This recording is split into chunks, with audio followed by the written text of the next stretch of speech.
goddamn. Goddamn, goddamn.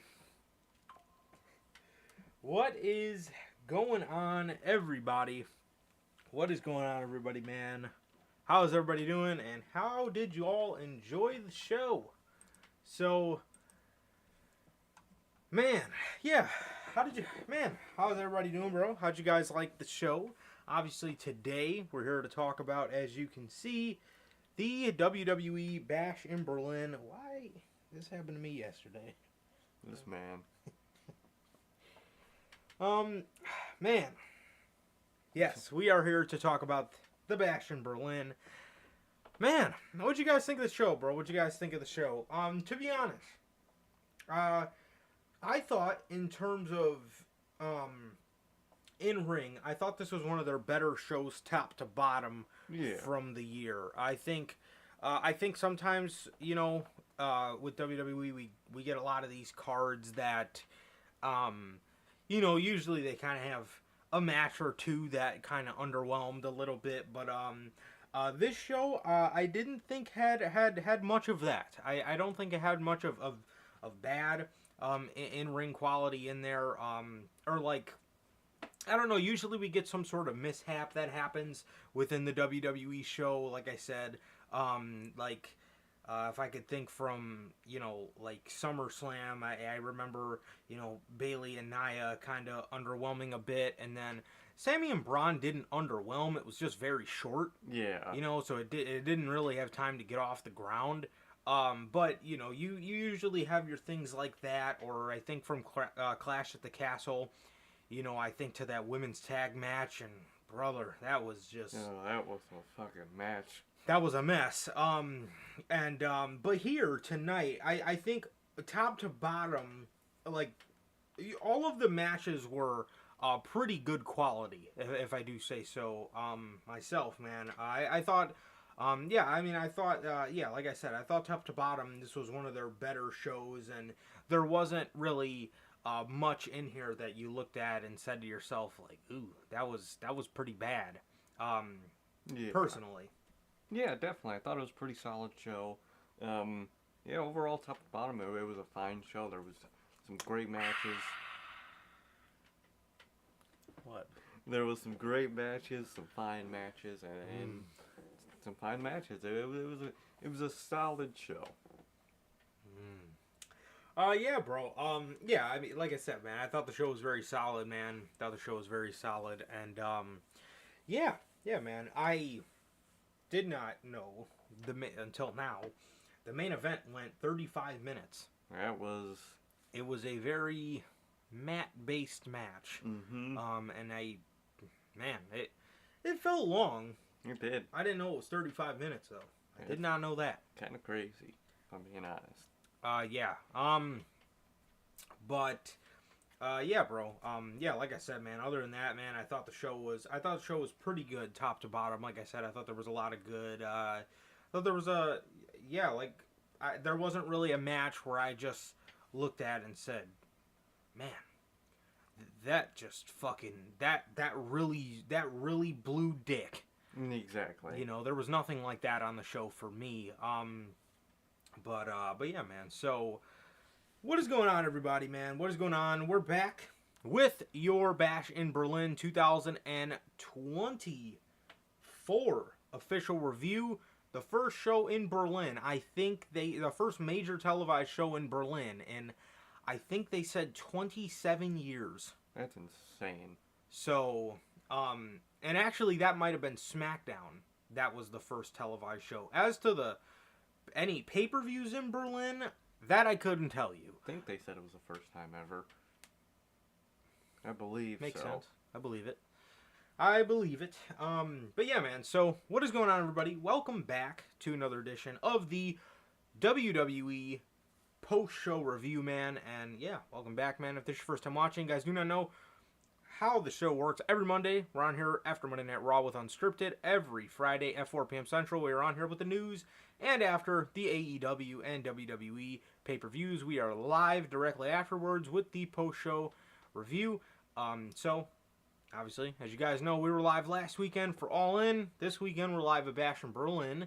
next weekend we'll be live again with AEW All Out, man. So hopefully, I'm really praying that they put together a good card for that, just so we have something of substance to talk about. And then I think,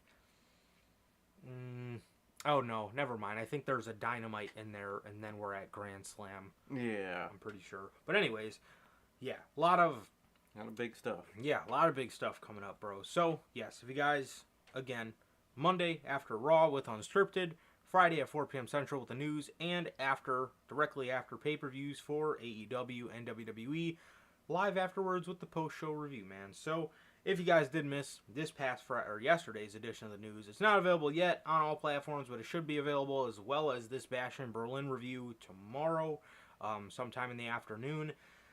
And, yeah, man, so, yeah.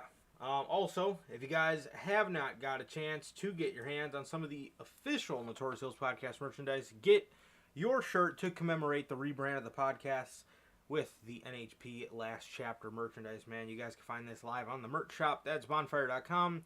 Link is at the top of the description of this very video, man. Also, if you guys have not got a chance, if you guys do not know who we are here at NHP, I am Johnny, one half of the host of this very show. And as for the other half, we got the man sitting right next to me. We got my man Sir K here. How are you, bro? I'm doing good, man. I'm doing good. It's been a good weekend. Had Bash. That was really fun. And it's just been a good weekend, man. You learn some new things. You watch some great television. Or great pay-per-view television. I mean, SmackDown wasn't all that, but it was a good weekend, man. Good weekend. But, yeah, it was a fine weekend. Fun pay-per-view. Always fun watching it, you know, with the good people. So that's good, man. Like Durante always asks, how's life? How's the family? Life's good. Family's good. How is everybody doing in the live chat? Gotti, Logan, Bell, Call of Zombies, our new friend Scarlett. How you guys doing? And anybody else that might come in later. How's everybody doing? Watching that replay. What about you, bro? How are you doing? I'm doing good, bro. I'm doing good, man. Good weekend. Yeah, good. Good weekend, bro. Obviously, all building up to tonight or today, Bash in Berlin. But yeah, other than that, man, can't complain. And just trying to watch some good wrestling, bro, and pump out a good review, man. So yeah, but yeah, honestly, bro, nothing new, dude, nothing new. And as Durante always asks, I'm good, family's good. What about you, Durante? Logan, Bell, Gotti, Hunter, Scarlett. Thank you for joining us, Scarlett. I don't know if this is your first time or not, but welcome if it is. And yeah, man. So that is yeah. How are you guys doing? And thank you guys for being here as always. And my manager Logan, bro, thank you as always for repping the merch. Thank you, dude. Thank you. So,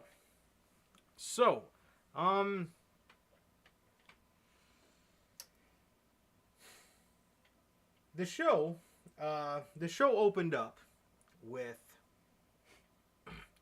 well, let's move our friend here, the NHP Germany logo. If you guys did not peep that, there it is. Yeah, man. So this match opened the show. I figured it would open. The show because, Big match. Yeah, big match. And again, if you're not going to close the show, you're going to open. Exactly. Open it. And yeah, they opened with a bang. Bro. The WWE Championship match, Cody Rhodes and Kevin Owens. So this match wasn't all that interesting until last night on SmackDown. I actually really enjoyed the promo segment with Kevin Owens and Cody Rhodes. I thought what they did in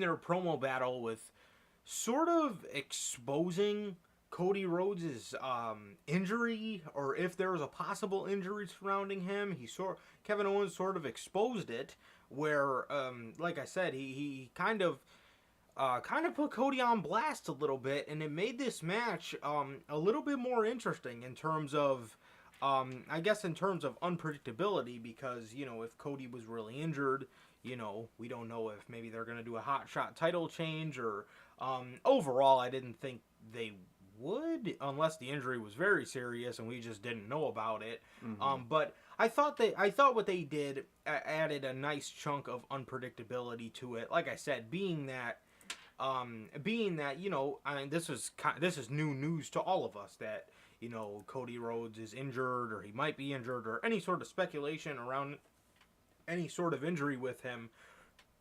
I definitely thought made things a lot more interesting going into it, and it actually played very good into the match itself. It actually played very well going into the match itself because they did exactly that. They played up to Cody Rhodes' knee, and they played up to Kevin Owens, not wanting to hit his knee, and not wanting to, I guess, having a bit of a guilty conscience about, Cody Rhodes and surrounding Cody Rhodes. So there was a spot in the match where Cody went to go for a Cody cutter, and his knee gave out. His knee gave out, and he couldn't hit the Cody cutter. Owens is screaming at him, and Cody is yelling back at him, "I'm okay. I'm okay." So he's yelling at him that he's okay, and they get on the outside of the ring, and Owens, clear as day, bro, just kicks Cody's knee. Clear as day, got a huge pop from the crowd, and KO goes to hit the apron powerbomb, which more than likely would have sealed the deal for him, and more than likely would have won him his second WWE Championship since 2016. Fucking hell. God. Been too long. Man. Way too long. More than likely would have won him the title, but he couldn't do it. He couldn't do it, man, and he's getting mad at the commentators because they are... Wade Barrett is screaming at him, "What are you doing? What are you doing? You could win the championship. Hit the move." He didn't want to hit it. He didn't want to hit the move, so he's yelling. He was yelling at Wade to shut up. He gets in the ring, and then we proceed to have a crossroads and stunner off between Kevin Owens and Cody Rhodes, obviously. Cody hit him with a couple crossroads. Owens would then counter it with a couple stunners of his own, and he would go for a swanton. Cody would then get the knees up, hit Kevin Owens in the back with his knees, hit him with a crossroads, and that was it. That was it, man. Cody Rhodes won this match in 23 minutes and 16 seconds, and honestly, what was a very good match, and I like the psychology of the match. I like how they played in and played up to the injuries, that are, I guess, there from Cody Rhodes. And I like how they played up to him being injured. And I do like, playing up to, Kevin being a changed man, but I just wonder where it's going. Like, who does he eventually snap against? Because it's gonna happen, especially after tonight. I like what they did with the whole injury thing, and, Kevin Owens not essentially putting him in the ground to win the title, man, which he could have. I just, like you said, I wonder where this is, going. Who is he going to snap on? How is this going to evolve? I'm very curious to see where this goes and who it goes against and what he ends up doing with this. I'm very curious, but overall, after yesterday, the SmackDown's episode, what they did, starting the whole secret injury angle. I like what they did there. I like that element that it added. And it added a lot of care to this match that I originally really didn't have. So, I think it did really well for this match. Made KO look better. Made Cody look better. And I think in the end it worked out very well for both sides, man. I'm just curious to see where they go with KO. Yeah, definitely. I wonder, judging off of SmackDown, it seems as if the match for Bad Blood is going to be the Solo Sikoa. Solo said on SmackDown he's got next. I don't know if Roman He's gonna stop that? I feel like that might happen. Yeah, I don't know if Roman's gonna stop it. Maybe Roman gets a match with Solo at Bad Blood, or I don't know if maybe that is going to be the return of, the bloodline, the OG bloodline, or which even that's a bit of a tricky situation at the moment because where and what are we doing with Jay? I know he's in the Intercontinental Championship stuff right now, but I really wonder, as we get closer and closer to November, slowly but surely, I just wonder how we're going to get him back involved with all of this. I really wonder. I don't know how they get. Maybe it's through Sammy. Maybe Sammy is the one that gets him to do it. Maybe it's Roman. Maybe it's Jimmy. It is really curious to see how they get him back involved, because I feel like an element is going to be Jay obviously not wanting to go back for the personal beef reasons, but also for being solo and trying to succeed solo. That as an element. So I wonder how that's gonna pan out and how they're gonna get him to go back. Definitely, man. So it's gonna be very interesting, man. It's gonna be very interesting to see, where all this goes. But, yeah, I mean, if Cody gets solo again, man, I mean, what do you do just besides another Roman interference? You know what I mean? Yeah, honestly, what you did at SummerSlam is all I could think of. Exactly. Unless you do instead of just Roman saving Cody, it's the whole entire bloodline. Yeah, maybe. So, maybe that's, I don't know. Maybe maybe Cody doesn't know who to ask for help, so he asks, against the bloodline, so he asks his old tag team partner, Jey Uso. You know what I mean? Maybe he asks Jay, and, then Jay kind of slowly creeps his way back in, and I guess maybe gets involved with the bloodline again because he's helping his friend out, Cody, but then that kind of rubs off onto Roman and Jay, and then we kind of just get intertwined with them again. Maybe that's a way they do it. Maybe that very well could be the way to do it.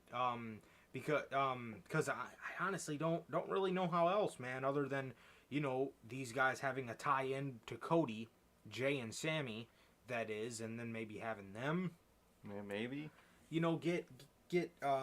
have Cody's back, and that kind of gets them involved with the bloodline again, which then obviously Roman is involved with the bloodline, and Jimmy is when he comes. Jimmy's gonna be ready to go with the bloodline when he comes back. So maybe that's the way they do it. Maybe it's all intertwined through Cody Rhodes, or at least getting Jay and Sammy back involved through Cody Rhodes. Maybe that's the way they do it. Maybe that's the way they do it, man. But as for Owens, like I said, man, I don't really know where this goes. I don't really see another match with Cody Rhodes happening. Cody kind of just did this as a favor for helping him with the bloodline all year, so that was that. And again, I don't really know where this goes. Maybe he ends up, snapping on Sammy, maybe down the line. Something like that, man. I could maybe see. But as I said on Monday, man, that's the best part about the bloodline story, is just wondering how all this is gonna come to be, because there's a lot of ways it can go. Exactly, and there's only one way it's gonna go, and I'm very curious to see how they're gonna do it. Definitely, man. But as for this match itself, I thought it absolutely delivered. Within the span of a day, they were able to hook me through what they did in just that one promo battle. Than what they did in the span of how long? 3 weeks. Yeah, something like that. It was literally just that one promo battle of Kevin kind of exposing his injury. Man, it really did a number on this match in terms of the intrigue for it. So why did they not pull the trigger on a Kevin Owens heel turn? Saving it for something. Yeah. I mean, you know how Triple H is. He's gonna save it, but I don't think it made sense for him to turn heel. Not on Cody. Yeah, because if he were to turn heel, on Cody, then we would have to keep this feud going probably until, at the very least, Bad Blood. At the most, I don't know, Crown Jewel, maybe. But and you don't really want to do that. But I could see him, if he does turn heel. I feel like Sammy. I feel like it could be Sammy. Maybe somehow it's probably Sammy. More than likely. I really don't see it being much anybody else. So, but you never know with Triple H. We'll see how that goes. So, Triple H works. Good throws for a curveball. Good go the predictable route.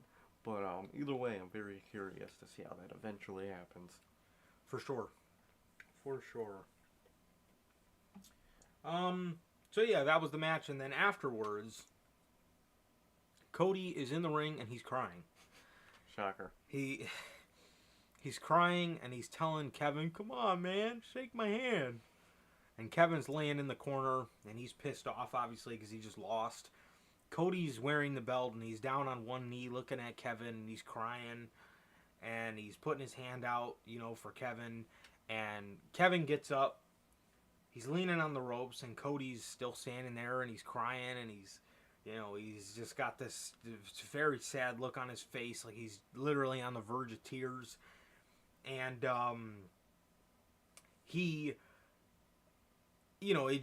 just keep hearing him, say Kevin, and then Kevin turns around, gives Cody a hug, and they raise each other's hand, and they just continue to raise each other's hand, and then it just goes off. So that was that. It was, like I said, a very good match, and I think it definitely solidified, Kevin is not turning heel on Cody Rhodes. No, it wouldn't really make much sense, and I'm glad they didn't pull the trigger with that. Definitely, man. So, no worries, Bill. No worries. So, next, we have the Unholy Union. Alba Fire and Isla Dawn versus Jade Cargill and Bianca Belair. Man, this was a hard one to predict. Yeah, very. Very. This is a very hard match to predict here. Man, they really love Jade Cargill and Bianca Belair. Boy, do they. They're good. They love them so much. They are going to keep these titles. Either there's a chance in between here, and what I'm going to say, that they might lose them and win them back again. I wouldn't be shocked. But they're just saving this breakup for a Mania match. So we're going to have to deal with them as a tag team for a few more months. Definitely. Yeah, no question about that. We're definitely going to have to deal with this for months to come. To be honest, if they do end up having a WrestleMania match, I 100% expect this tag team title reign. Now, like Sir Kate said, there's always a chance they could lose it and win it right back. But overall, I expect this tag team title reign to last probably until about Royal Rumble-ish. Yeah, Royal Rumble, Chamber, whenever. One of those, like two, or one of those, in that season is when they're going to finally lose them and implode. Definitely think that will be the case, for sure. So yeah, man, we got the Unholy Union defending their championships against Jade and Bianca, bro. And after what we seen at Clash from Jade, that was a moment in time where Jade Cargill was trying to cook, and she did not.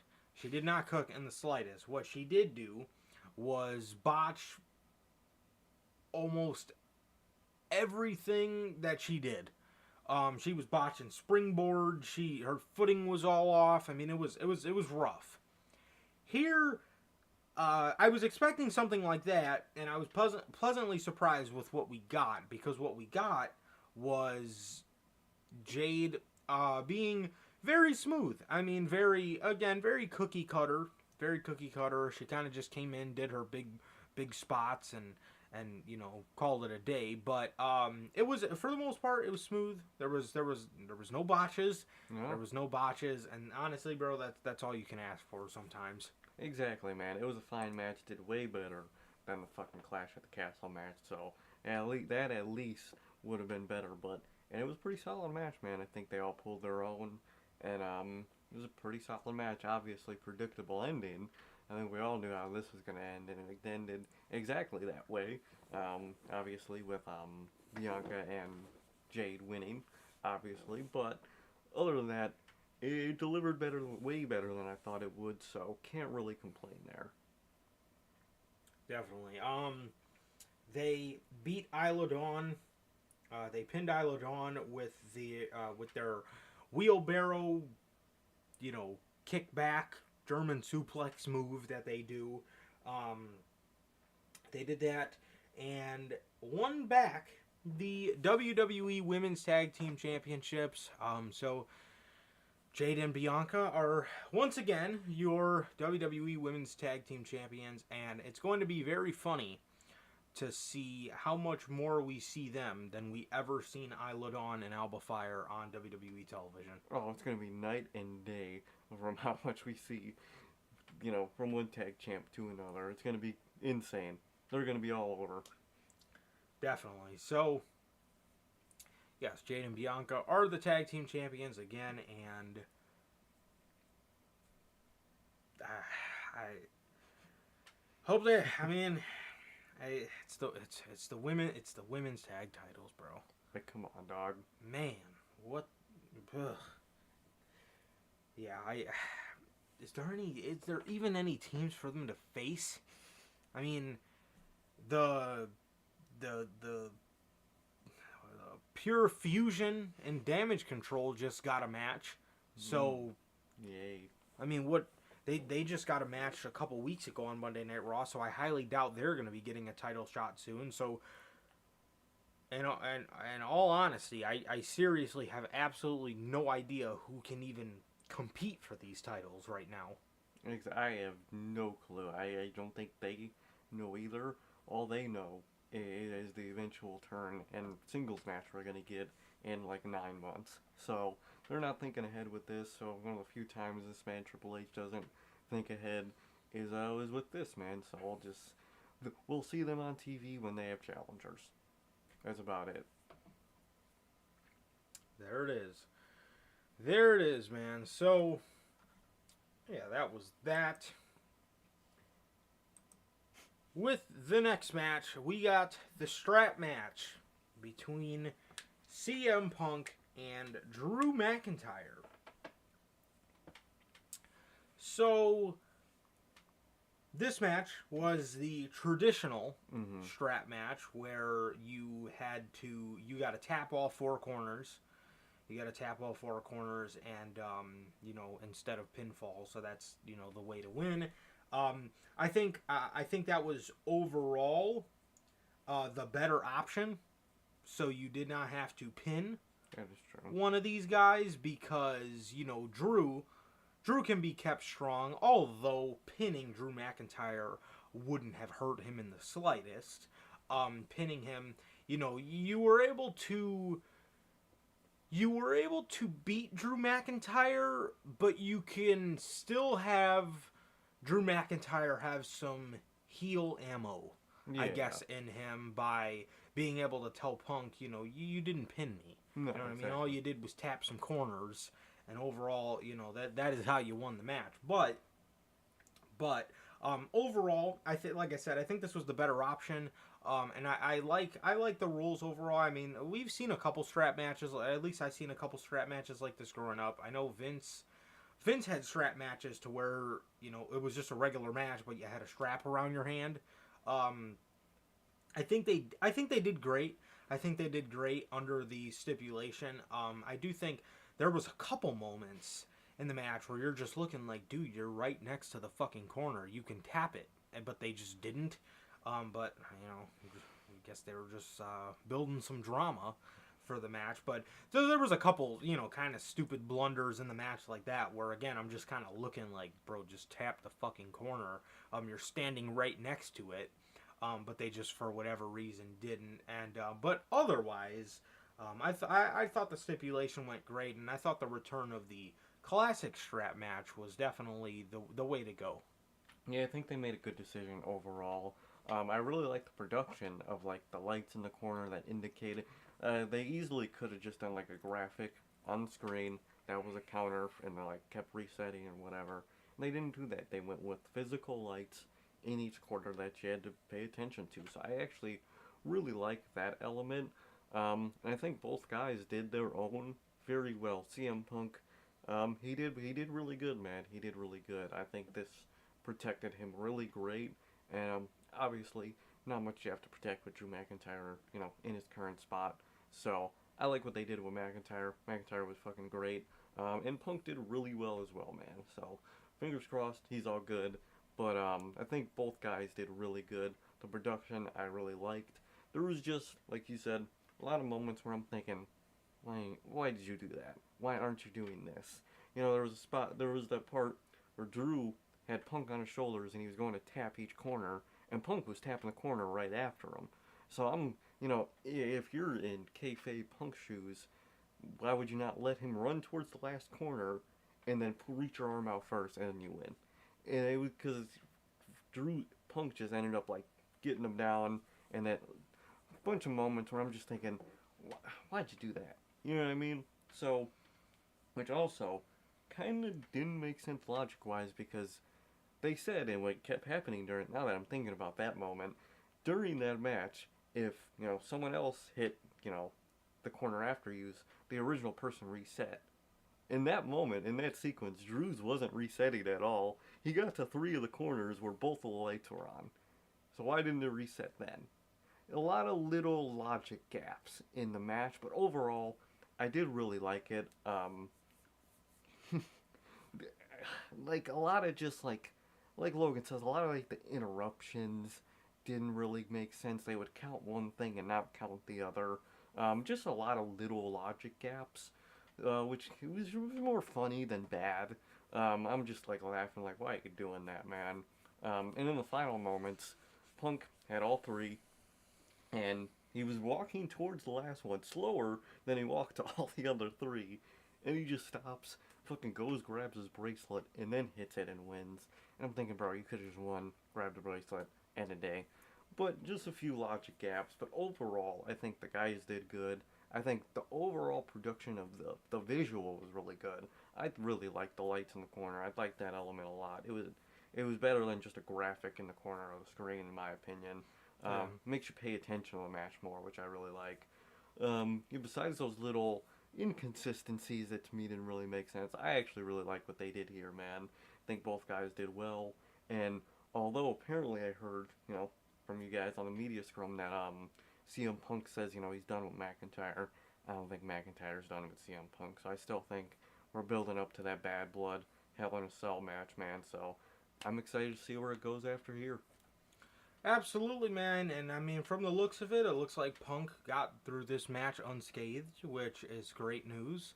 And also, another thing that was funny, the fucking all-in gear. Bro. Dude, that popped me hard, bro. First, the reason it popped me is not only because it's beautiful gear. It really is. It's A, the all-in gear, and B, we're more than likely, Bill, gonna get it in figure form. Ooh. So that's one thing. That was the one thing that broke my heart the most when Punk got fired from AEW. I knew in that moment we were never gonna get the All Out 2022 gear, the one with the white pants, when he, right afterwards proceeded to go and bury the company, in that same gear. But I love that gear, and I loved his fucking all-in gear. His all-in gear, the white trunks, dude. It's, oh god, Punk in white gear is just perfect. It looks very, very nice. But that was the first thing I thought when I seen him in the all-in gear. I said, oh my god, we can actually get a fucking figure. And it'll be from Mattel. Now, I mean, you know, Jazzware's Punk figures weren't bad. They just weren't Mattel. There you go. But that's the first thing I thought. I was like, dude, yes, bro, we could finally get a all-in gear CM Punk figure. Beautiful. So that popped me, as well as the fact of, dude, it's the all-in gear, it's bro. the goated gear. This is the gear that he got fired, or at least very similar looking gear to the gear that he got the gear that he lunged at Tony Khan in. Choked out Jack Perry, lunged at the boss. Fucking goated night, goated gear. That all in it is a goated entrance, and we got to see it again, man. You know what, Tony? Since you want to be bogus, do you want to go ahead and play the audio from that clip? I would love to hear the audio. There's probably a reason they really didn't play the audio. You're a fucking clown. You're a I fucking quit. Oh man, I would pay to hear the audio. That would be great. That would be great. There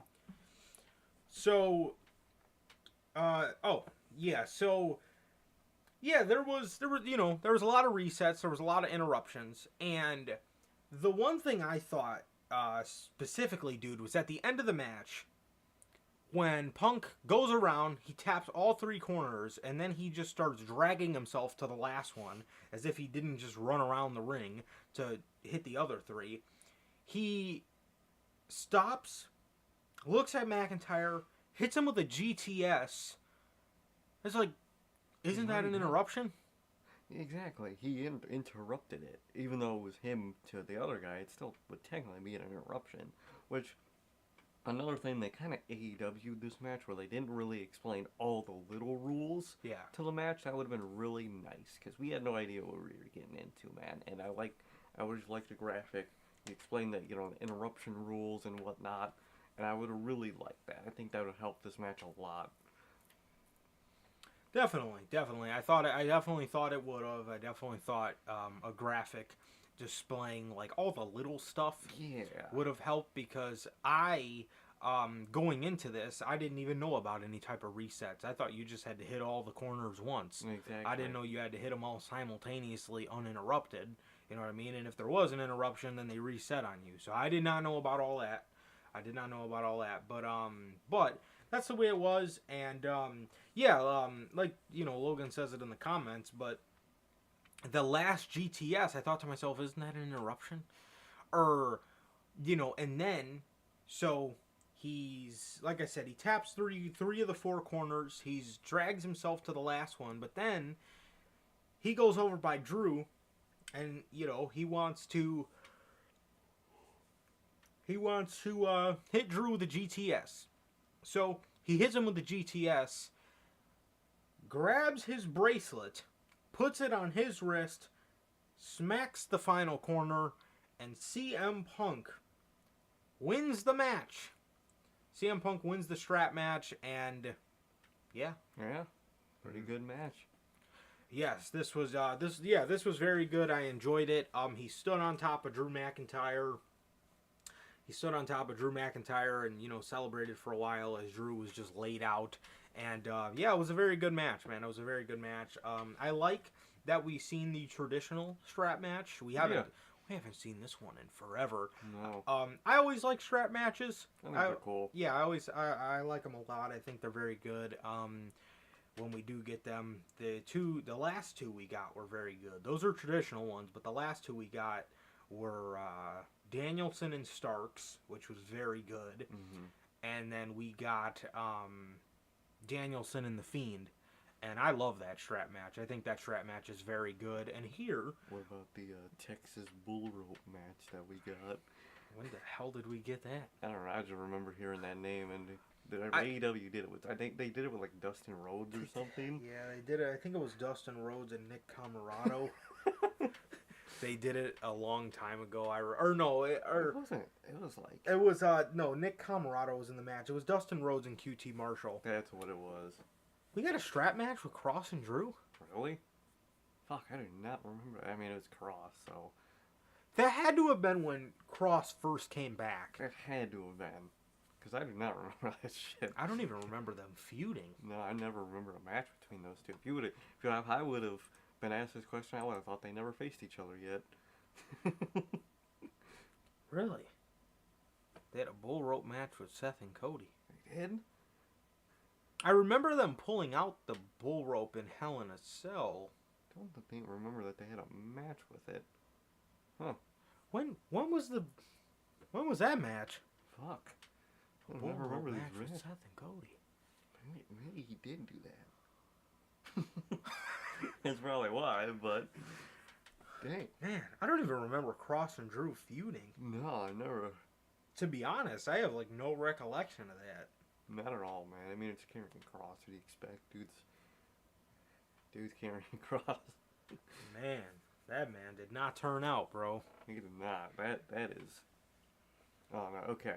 Yeah, I think they just pull it out during a match. I remember them pulling it out in the Hell in a Cell match. I remember Seth pulled it out, and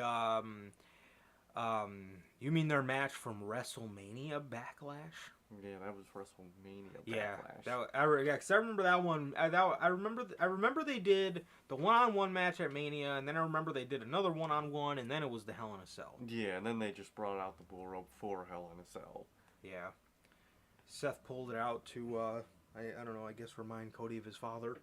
I guess. Yeah, I can say that. But so CM Punk wins the match, man, and as you guys, let me give credits to who said it in the comments.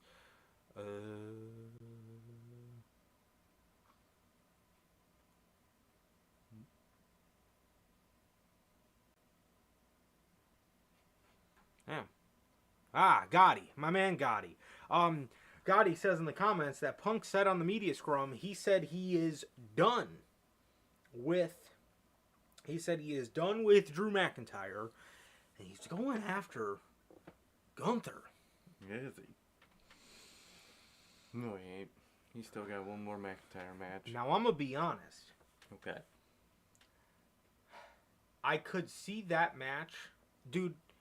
If they want Gunther, if they want Rollins and Punk at Mania for the World Heavyweight title, I could very well see Punk and Gunther facing each other eventually. Now, obviously, we all know as of right now.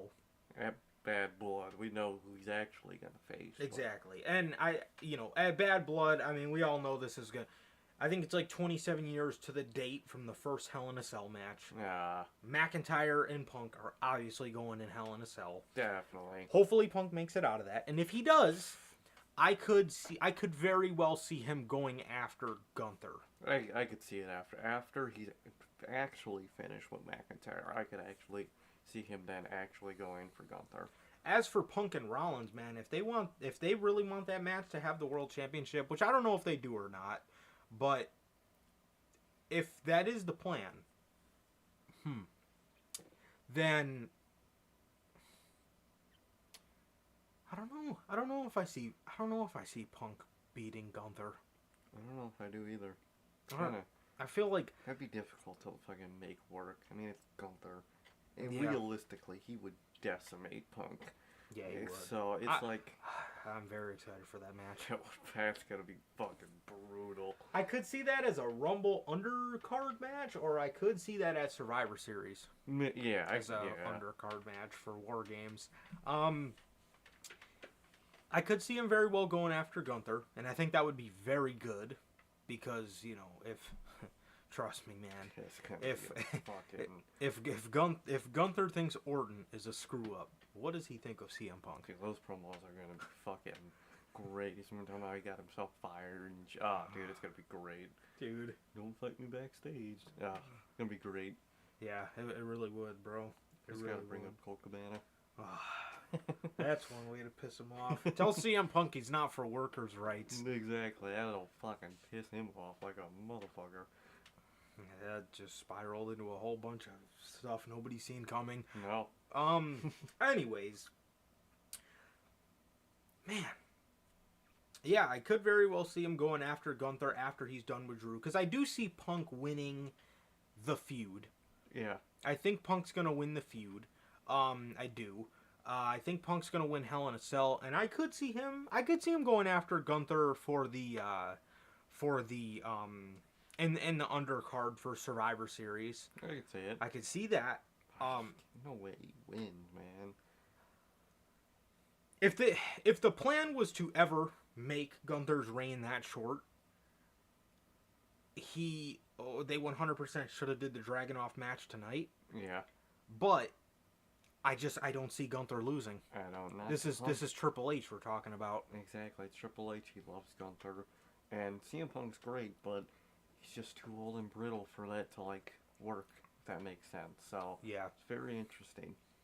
I feel like after Mania, we can put Punk in world title stuff if he proves he can stay healthy. Mm-hmm. That's just how I feel. Probably what I would do if I was Triple H. Yeah, definitely. Just because, again, I don't want this guy to beat Gunther and then a couple... Get injured. Exactly. Just gets right injured again. So, I would... Personally, with Punk, man, I would, I probably wouldn't. I would honestly probably just do him and Rollins without the title. Yeah, I think that's best at this point.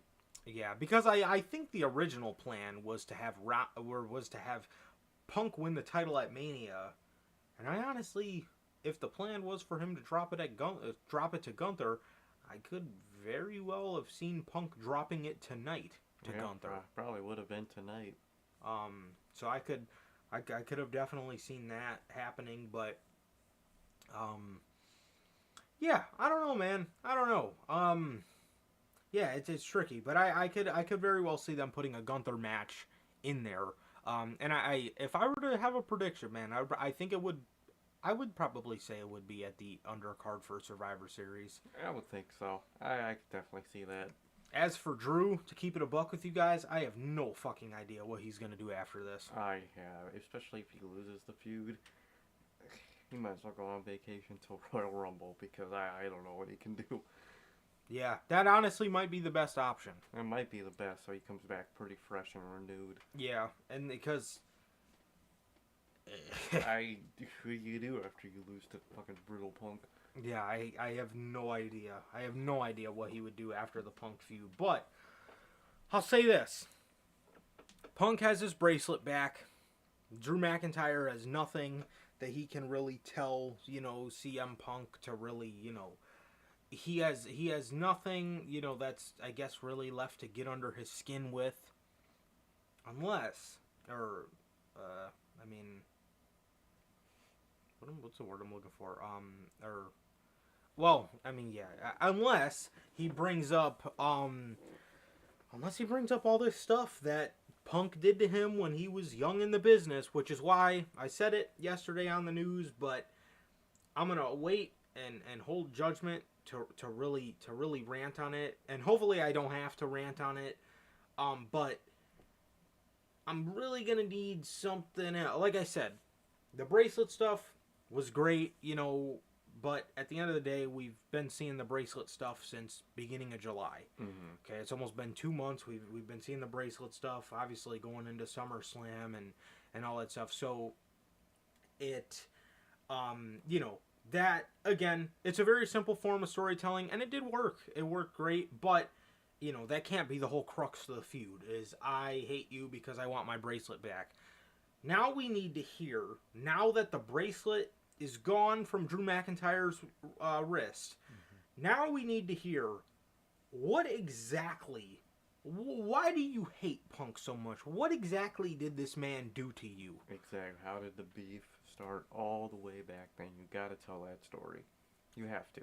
Exactly. And like I said, they need to expand on that, because they haven't, and it's something that they're really missing the mark on telling us for I don't know what reason, but like I said, they absolutely need to expand on that. It's a huge part of the story that has not been covered, and I think going into Hell in a Cell is a perfect time to do it. I think it is. I think it's a perfect time to do it, because like I said, man, Punk is, what am I saying? Punk and Drew McIntyre, we absolutely need to hear why, because like I said, we've been hearing about, we've kind of been hearing about this for months, and it's never been talked about, and it needs to be talked about because, like I said, we can't just continue to make this about a fucking bracelet. No, you can't. Yeah. So it was a great match. It was another great stop in the feud, and we are moving on to the last part of it. We're moving on to the last part of it. We're moving on to Hell in a Cell at Bad Blood. I think it's going to be great. I think overall they're good, at least from the sounds of it right now. I feel like we're going to have a pretty good card for Bad Blood. It's looking really fucking good, man. So I'm excited for Bad Blood. I really am. Definitely, bro. Definitely. So, yeah, man. The next match. The tag team match. Man. The Judgment Day, or Dominic and Liv Morgan, versus the Terror Twins, Damian Priest and Rhea Ripley. This one was actually really fun. A short match. Now that I can't believe it went that short. They easily could have got more time. What was it? I can't read. 14 minutes and 20 seconds. Definitely, man. Very much shorter than I thought it was, but they definitely could have got more time. That was a really fun and enjoyable match. Yes, this was very fun. The crowd was in. Also, the crowd were just utterly silent for a lot of entrances. I don't know if that's a thing in Germany. Could be. But when Rhea Ripley came out, people decided to wake the fuck up all of a sudden. But dude, Bianca. That was awkward, man. I've never seen Bianca Belair get no reaction. Yeah. Her entrance got no reaction. It made no sense. It was so weird to see. They showed like the only two people in the crowd that were dancing, and that was about it. That was about it. But man, I mean, yeah, they just, like I said, man, they were utterly silent for a lot of entrances. I mean, you look out into the crowd and the motherfuckers are just standing there, and I'm just thinking to myself, like, damn. You ain't gonna pop or nothing? Nothing, bro. So that was a bit odd. But other than that, I thought this match was very fun. I thought this match was very, very, very fun for what they were now that I'm looking at it, for the short time that they were given. I thought the match was very fun. And I thought it served its purpose, man. I went into this thinking that Dom and Liv were gonna win, because I didn't think that they were going to do that to the Judgment Day, because at Bad Blood, I fully expect Rhea Ripley to get the women's title back, and I fully expect Damian Priest to beat Finn Balor. That's why I thought the Judgment Day were going to win here, so they can at least say, they got a victory over, Damian and Rhea, and this could, make the feud, I guess, even more of a blood feud going into Bad Blood. But it's interesting, man. It's really interesting to see how they're doing this. Obviously, I think they win tonight. It's going to set up, obviously, Rhea Ripley's title match. She could say she beat Liv, so she gets that title match back, man. But it's curious, maybe there's a shot that Liv does retain again. Maybe. You never know. But I thought tonight was really good. Overall, besides kind of the rest of the Judgment Day burial that kind of whooped the rest of the group's ass when they came out tonight. But other than that, I thought the chemistry was really good in the ring between these four. Hilarious. Cannot take that man pretty seriously in the slightest. But I thought it was a really good match. Absolutely, yeah. I thought the match was very good. Like I said, and definitely. Yeah, so, yeah. definitely. Well, that's definitely what they did. So you definitely hit that right on the head. But yeah, the match was very fun, man. The match was very fun. Bunch of The crowd was just very hot for Rhea Ripley. They wanted to see Rhea in the match. Once Rhea did get in the match, man, we seen just a bunch of it was just a lot of just heel offense by Dom and Liv trying their best to cheat and whatnot, and then in the match there was a spot where Damian Priest and Rhea Ripley hit a double Razor's Edge on both Rhea and Dominic. This would Rhea was going to set up for the Riptide to pin Liv Morgan, and then we would see the Judgment Day come out there. We seen JD McDonagh come out there, and he got punched off the apron by Mr. Big Bad Wolf Damian Priest. Rhea would then get out on the outside and get Carlito on her shoulders to then smack his head up against the apron. Liv Morgan would come in with a sunset flip and throw Rhea Ripley right into the barricade. Right into it. Dominic came flying off the top rope, got caught for a South of Heaven with Damian Priest, but before he could hit the South of Heaven, he got attacked by Backstabber Balor. He got attacked by Finn Balor, and he hit him with a sling blade, and Dominic hit him with a frog splash, but Damian said no, and he kicked out. They're all on the outside, Rhea and Liv are back out on the inside. Rhea is taking out members of the Judgment Day, and she's hitting them off the apron, and all the while you just see Damian Priest in the corner with his hands on his hips just smiling. I'm just looking up at her like, dog, go help her, bro. What you doing? Man, so Damian then ran around the ring, took out all the members of Judgment Day. He took out all the members of the Judgment Day. He ran and pounced JD McDonagh right over the fucking announce table. That man flew over that goddamn table. Dude, he took out Carlito. He then went to chokeslam Finn on the announce table, but Dominic broke it up. Dominic got Priest on the announce table. He went to run at Priest, and Priest hit him with a clothesline. And Dominic flew right off the side of the announce table. He flew right off the side of the announce table. And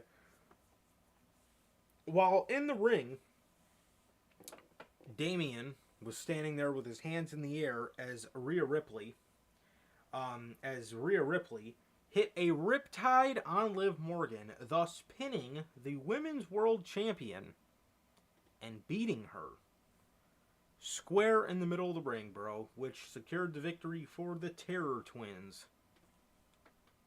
Definitely, man. I think it was a really good match. I think it really did its job. It was really fun to watch, I would say, and I think I really liked it. And I know what it's gonna set up. Obviously, setting up for that Rhea Ripley Liv Morgan match. We'll see how that goes at Bad Blood.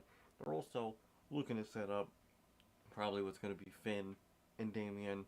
So I'm excited. I think tonight was good for them. I think they made a good decision tonight. I overall liked it.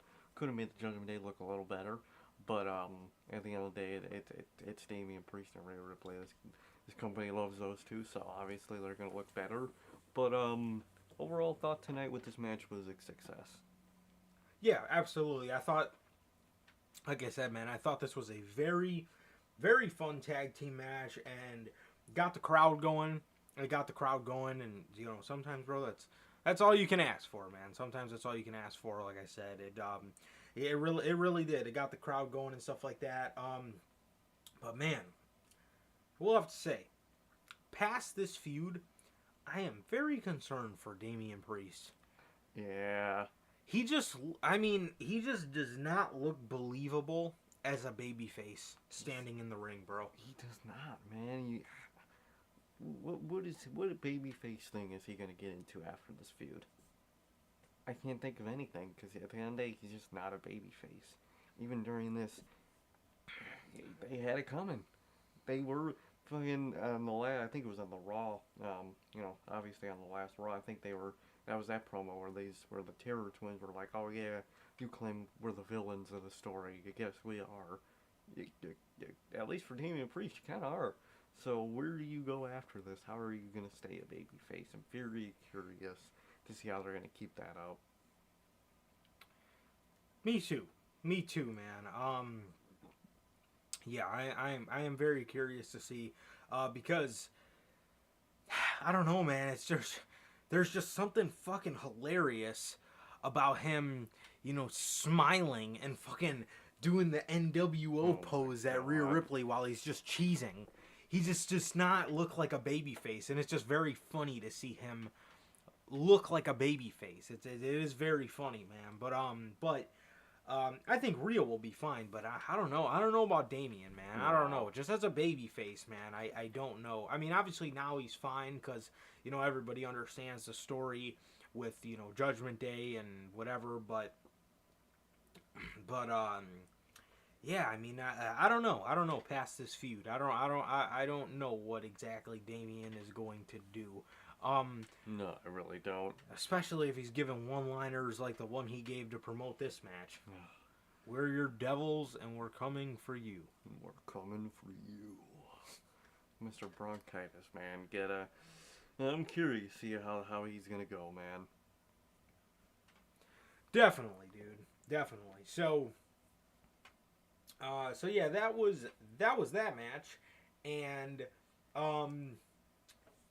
yeah, man. So, moving on to the main event of Bash in Berlin, Gunther versus Randy Orton. Randy Orton came out, man, wearing some beautiful red gear. So I hope we get that made in figure form, because that gear was very nice. Came out with some red gear. It was red, white, and gold. That was really nice. Yeah, it was very nice gear. The knee pads that go along with it, some red, white, and gold knee pads. So that looked very nice. That looked very nice, man. And then Gunther, actually, funny enough, he came out wearing the SummerSlam 2023 gear, which is the same gear that his Ultimate Edition figure is, which is the same Ultimate Edition figure that I have in my display case. So the way Gunther is in my display case is exactly the way he was dressed tonight. Miro saltiness? Hey, Miro got his reasons to hate Damian Priest. I don't hate the guy. I just got different reasons. Trust me, it's not the Miro reasons. I know that man probably hates his guts. He's in his... I'm not going to say that. He probably does. He probably does hate him. He probably does hate... Yes. Miro would probably be a big fan of NHP. He probably would be. If he heard the way, we talk about Mr. Devil. We're your devils.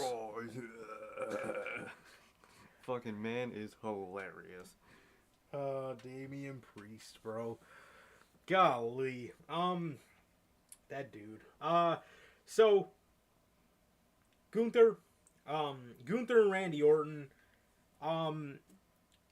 So this match went 34 minutes and 28 seconds. This one, man. Listen. Was it a good wrestling match? Yes. Was it possibly a great wrestling match? Some really enjoyed it, I see. Personally, do I think it was bad at all? No. Wasn't my cup of tea. I love Gunther, and I love his style, and I love Orton, and I really like his style. To me, this styles clash was a little... It was too long. It was too long, and it was just a little too lock up, Matt. Which I get, it's both of their styles, but sometimes when you have two people with the same style, it doesn't always fit. And tonight, to me, I don't think it fit all too well for me. I thought it was good, wasn't bad, but wasn't for me, man.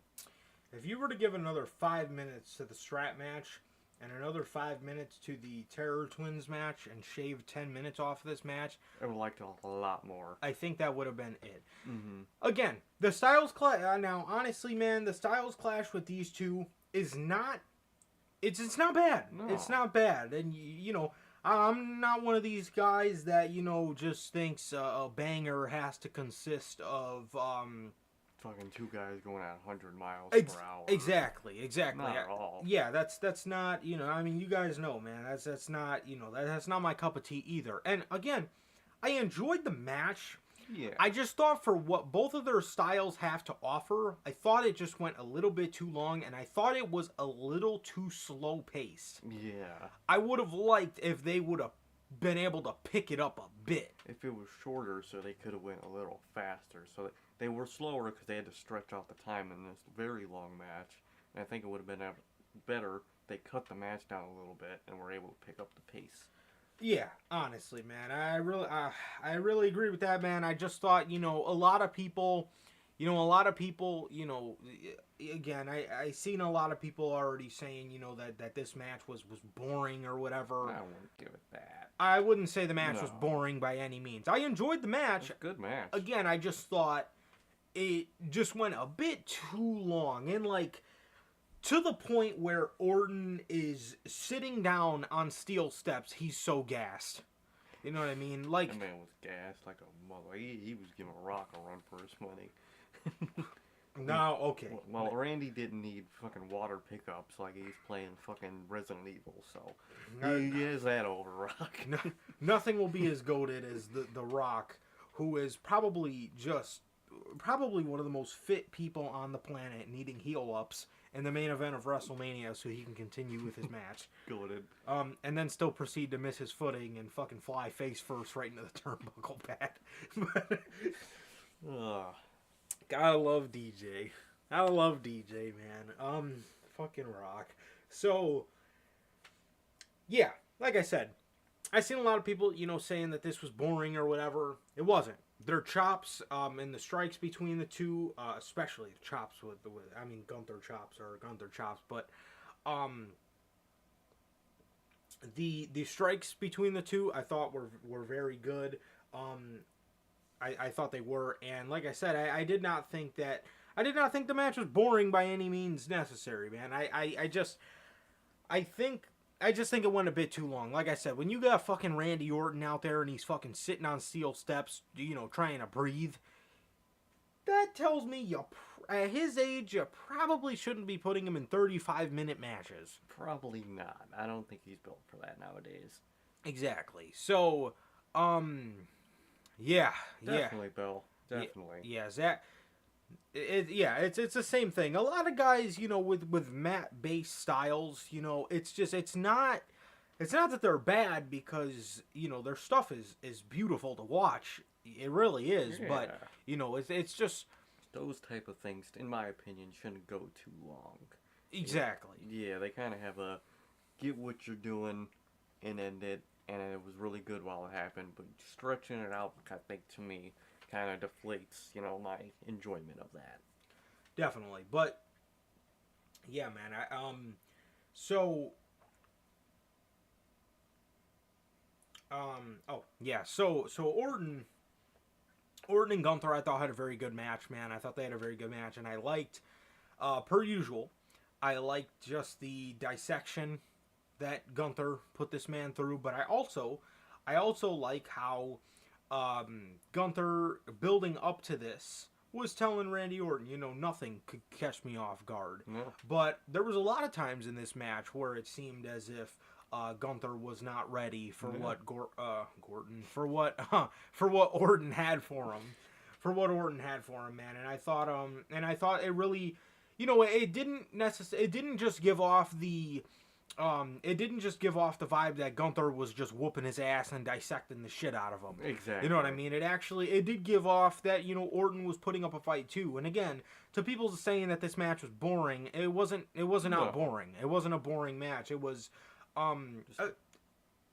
the other thing with this match too, their styles may be too similar. Yeah. For them to be put in a 35-minute match. Exactly.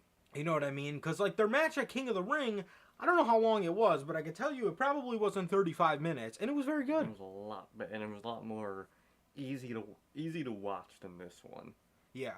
And I thought it was very good. Now, what I would have done for the main event of Bash in Berlin, I think we all know what I would have done for Bash in Berlin. It's obvious. That energy would have been insane. Dude. Oh, that was very much a missed opportunity. Unless they got something planned in fucking Russia for next year to crown Dragunov the world heavyweight champion, I don't know what they had in mind. And again, not that this was a bad idea at all. I just would have went with somebody a little different to contrast Gunther's mat-based style a little better and more of an aggressive style. Exactly. I mean, how? The answer's obvious, man. Should have been Dragunov. I mean, yeah, dude. Literally, this man comes out, and you could see how red his chest still is from the live event matches with Dragunov. I just know they were beating the holy hell out of each other on those live events. And, you know, I love Orton, but that's what I really would have wanted to see in this main event is Gunther and Dragunov beating the shit out of each other again in their home countries, man. Would have been great. I think that would have been the better, you know, main event in my opinion, but this one was not boring at all. No, it wasn't. It was a good main event, man. It was a good main event. It was a solid main event. But again, if I'm thinking first Bash in Berlin, the first, you know, pay-per-view in Germany at least, I think, if I'm looking at something to do in the main event of that show, I probably wouldn't have went with Orton and Gunther just because their styles are too similar. Their styles are overall too similar, man, and I just think Dragunov's style is just perfect. I think it's perfect to go up against Walter with. So yeah, I mean there is other than Dragunov, I don't really know who else on Raw I would have suggested. I don't know who else on Raw I would have suggested. But I mean, obviously the one that jumps off the page is Dragunov, because, like I said, unless they're planning something for next year where they're gonna crown Dragunov, maybe they're saving Dragunov and Gunther for Mania. Maybe. But I don't know. I would have personally went with Dragunov. Personally. Either that or, you know, obviously they did the Orton match, but I definitely would have shaved time off of it. Like I said, very least. I just, to be honest with you guys, man, I just think their styles are a bit too similar, at least to go 35 minutes. And again, not that the match was boring, and like Bell says, we can never take Orton's wrestling for granted. No, you can't. Ever again. You do got to appreciate it. But like I said, their styles are very similar, so therefore I would have shortened the match personally. Personally, I would have. I think that would have been a lot better for the other matches. Would have helped already great matches to be even better on the rest of the show to even out time more. But I think it would really help this match. Get from A to B a little faster, a little smoother, and a little less sluggish. So I really think that would have benefited this match. Yeah, like I said, it all came to a head for me when this man Orton, and you know what? That probably might have been around the 25-minute mark. So I had fucking 10 more minutes to go after that. Yeah, so fuck. I would have ended it around there because at that point Orton was sitting on the steps. He was so tired. You know what I mean? So, yeah, just it was again, man, it was just something obviously you don't want to see, and I don't want to see Orton in there. I don't want to see Orton in there. You know, that is true. I could very well see. I just know Gunther is going to be a huge part of that Cena retirement tour, and I could very well see Gunther versus Cena at Mania. That would be really cool. I'd definitely be down for that. Yeah, but I'm telling you, if Cena is the one to beat Gunther somewhere in this run, we better get a World Heavyweight title match with Gunther and Dragunov. Now, Royal Rumble's undercard this year was weak as fuck. It was. maybe that could be something good for the Rumble undercard. But as long as it can have time, as long as it can have time on it, I think they should do it. Or the Well, that's also if you want to do an undercard match with Cena, and I mean at the end of the day, this is going to be his last Rumble. Probably would want to be in the Rumble itself. Oh no, I'm talking about Dragunov and Gunther okay. in the undercard of Rumble. Oh yeah, that would be fucking great. That would be phenomenal. Yeah. I don't know where, or maybe they do it at the Chamber of Gunther. But I'm telling you, if Cena is gonna be the guy to beat Gunther, I'm assuming a little bit later in the summer. I'm assuming a little bit later in the summertime.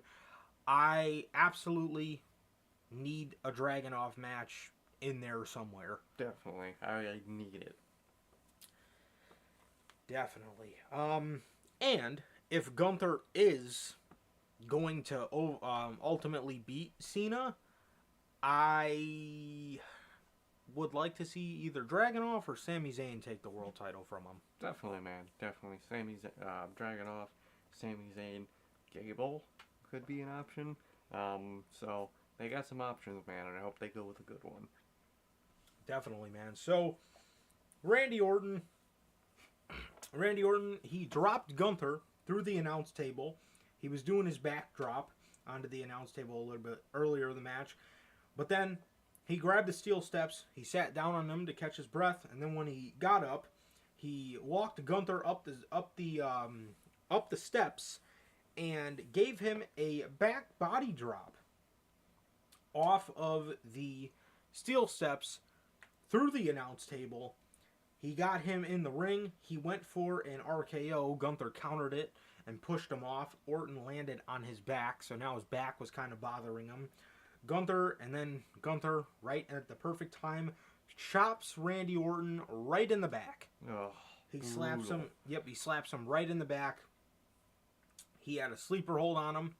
Orton got out of it, sat up. Gunther was still behind him.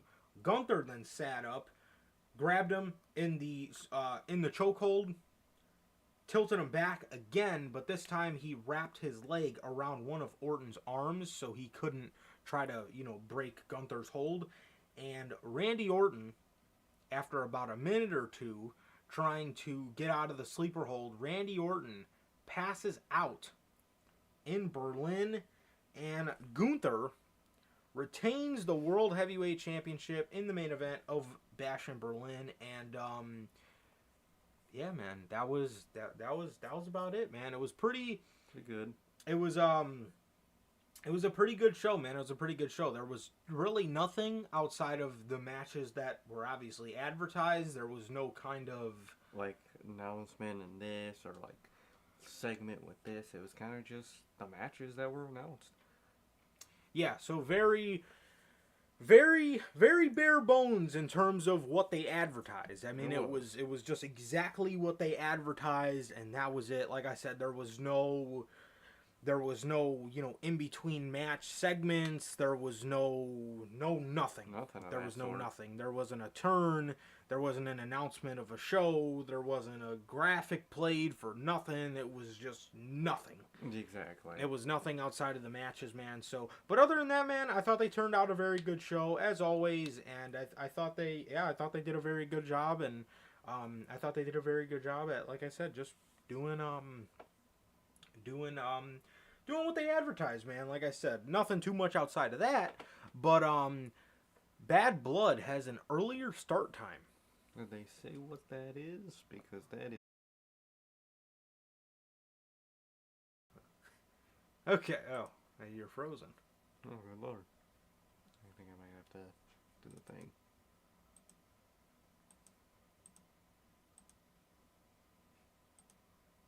Yes.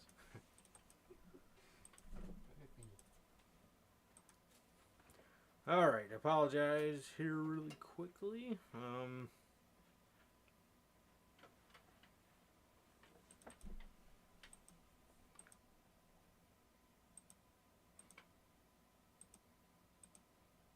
There it goes. Look at that. There he is. All right, let me check on that Bad Blood really quick. Bad Blood up there? No, they do not. I thought they have Payback on here.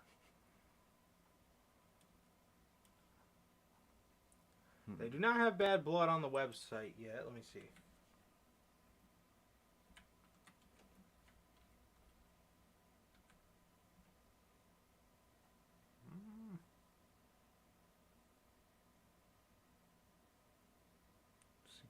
Eastern. 5 o'clock. What the fuck? Oh, wow. That is different. All right, Bell, we got some news. It didn't come on the show, but it came on. Okay, so due to USC 307 taking place the same night with a start time of 10 p.m. Golly. Holy start time of 10 p.m. Eastern. Fucking hang. Damn. No. God. This, okay, so, wow. Imagine watching a UFC show and the fucking show starts at 9 o'clock Central. Fuck that. That sounds miserable. Yeah, that sounds horrible. That sounds absolutely miserable. Thus is a move to make sure both shows aren't running opposite of each other. First of all, who gives a fuck? At the end of the day, we said it back when, you know, they were, oh, these fans can become these fans. If you're watching Bad Blood, probably not watching that UFC, whatever it is. And if you're watching the UFC thing, probably not watching Bad Blood. These aren't the same fans. I hate to break it to TKO. They're not. Yeah, and they need to stop trying. They really need to stop trying so hard. Yeah, so Bad Blood is going to be on at 5 o'clock Eastern. Very different. I'm okay with that. I'm fine with that. I'm fine with that, man. I like the sound of that. I love earlier the better. Yeah. They're long as AEW pay-per-views. To be honest, I always assume those things were pretty short.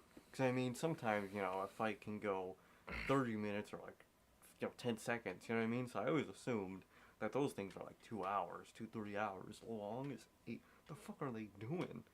Like, God. I'm not a UFC guy. I really don't understand. Yeah. Bad Blood's going to be starting at 5 o'clock Central. I'm down for that one. So that means we should be live at about, what is that, 8? 8? Damn. 8 or 9? Look at that. Sounds fine with me. I'm cool with that one. Yeah, that sounds fine to me, man. I'm cool with that. No problem. So, I mean, overall, though, it's really only an hour earlier. Yeah, that's not bad at all. Yeah. I actually really liked it. Yeah. They give them about 3.5, 4 hours max before the UFC show starts, so exactly. Not bad, but yeah, I'm excited for Bad Blood, man. I'm excited to see how that goes. But yeah, Gunther and Orton here, man. Had a great match. I would have done something different personally, but again, that does not mean it was bad whatsoever. It doesn't mean it was bad at all, man. Actually, like I said, or as I was saying, actually, I did enjoy the match. I'm excited to see. I'm excited to see Gunther's reign get started, and I'm excited to see what he can do with the title because, yeah, I think he's obviously gonna be a great champion. And if we're looking at a guy to go up against John Cena, to hold that World Heavyweight Championship, dangle the World Heavyweight Championship above his head, I think there's no other perfect guy in the company right now than Gunther. No, I think it's perfect. And I like where that's going, man. So, overall, I think tonight was a success. A couple changes I would have made, but that's for every show ever. So, I like what they did tonight, man. Yeah. And, yeah, bro, that was basically everything, man. So, yeah, that was your Bash and Berlin review, man. Like I said, that was literally everything on the show. Literally, man, if it wasn't for this Bad Blood news dropping right now, then we would have had even more or less to talk about. But yeah, Bad Blood is gonna be happening an hour earlier than usual, man. Which I'm cool with that. I'm down. And yeah, man, that's about all, though. Yeah. That's about all. Definitely, man. Definitely good show. I thought it was overall good. Bad Blood's looking really good, even more with that start time. Well, I'm happy. So, everything this weekend has been good. Absolutely, man. And with that, this has been your WWE Bash in Berlin 2024 official show review, man. Thank you guys so very much for joining us. Thank you guys for popping in for the review, man. It was a very good show, and yeah, man. So with that, that is gonna do it for this edition of your WWE post-show reviews, man. The next time we'll be on here with one of these is none other than Bad Blood. Oh yeah. In about a little under or a little over a month. Yep. Is Bad Blood. The next time you guys will be seeing us for a post-show in general is next weekend. Actually 7 days to be specific. Yeah. With the All Out Different one. 2024 review, man. So with that, that is going to do it. Thank you guys for everybody who came out, man. Bell, Logan, Gotti, Hunter. Thank you guys so very much for joining us. And yeah, man. So again, that is going to do it for this edition of NHP. This has been another edition of the WWE post-show reviews. And thank you guys so very much for joining us. It has been always a pleasure for my Johnny. And that's okay. And that is going to do it for this edition of NHP. Thank you guys so very much for joining us. Please like, comment, and subscribe, and we'll see you all on Monday with Unscripted. Peace.